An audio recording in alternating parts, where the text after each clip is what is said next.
Yeah, we have to. In the era of impeached incoming. There is something Catholics call purgatory.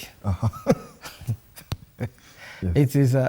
It's a kind of a place where you are not and you are. You are waiting for the final decision. So we have two deputy presidents in purgatory, in legal terms. The first is the one who was impeached by the National Assembly and Senate. And the court has not decided on his fate as yet. Yes. And of course, as you know, it is the court that has the final verdict, given our impeachment process. To note that our impeachment process is very different from that of the United States, where in the case of the United States, during an impeachment process, Senate transforms itself into a court of impeachment. And as a court of impeachment, its verdict is final.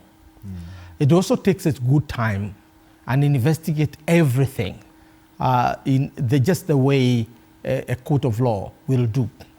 And therefore, we have had cases lasting for months, others for years in the place of impeachment. But the Kenyan one is, they say, is inquisitory. It is like a commission of inquiry that verses a verdict, not in the legal terms, but it basically says whether or not the deputy president or any other government official has been impeached. Remember, impeachment is not a judgment as to whether you are guilty or not guilty. It is a judgment as to whether you can be tried or not. So our impeachment process, without possibly inadvertently, knowingly or unknowingly, ended up surrendering the final power of verdict to our courts, which I think is the way it is because we have a lot of trust in our courts. And therefore, the former deputy president, or rather impeached deputy president, Rigathi Gachagua, anticipated that the new fight will not be in the National Assembly or Senate.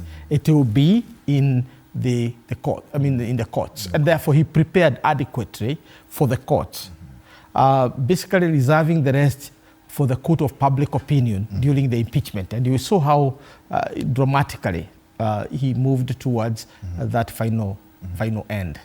On this other hand, I think the government strategy was to have a surgical response to Senate, which would, in the wee hours of the morning, you basically nominate and submit to Parliament, and Parliament very quickly and surgically endows Professor Abraham Kithure Kindiki as the incoming president, deputy president, and finally, then swear him in the earliest time possible.